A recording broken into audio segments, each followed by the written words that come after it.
This is a little bit of a limited data set, and I'll explain why. We pull this data on pricing trends 2 times a year. We pull it in January, and we submit a report in February that's publicly available. It's free. You guys can see that. And then we also do that in July with kind of a look back at the first half of the year, and that report comes out in August.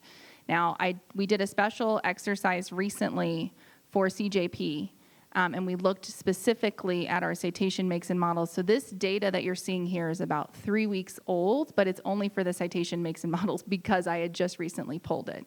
The report that has the deep dive on all of this data, again, just for citations, but I think it's interesting. It'll give you guys a read on kind of what we're seeing. We did bring that for you today, and it's in the back of the room on the table. You can grab one on your way out if you're interested in that. But this is a look at average pricing.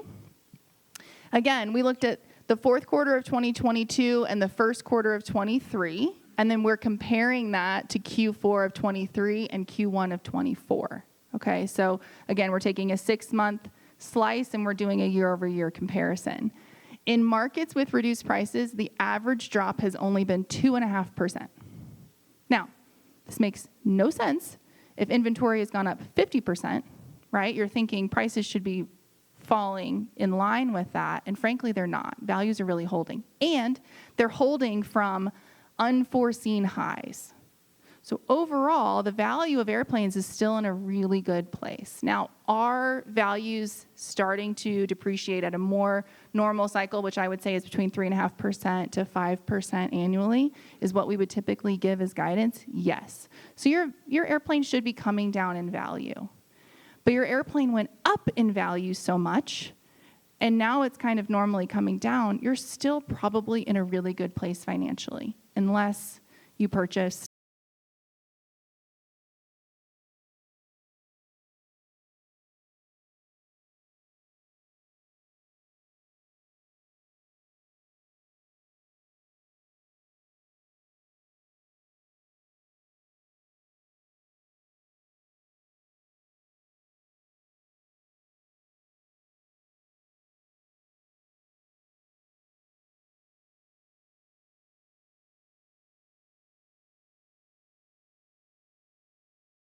we're really in a good spot in terms of inventory, demand, and pricing. So we wanted to set that kind of general stage for you guys.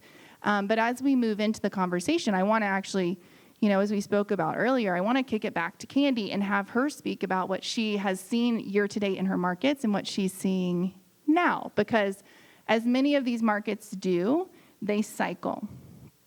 So, you've got the overall annual cycles that you see and we talked about, but there's also cycles within makes and models as well. So you could have one market that's very, very strong and another one that's struggling a little bit, and then without any given warning, it will flip.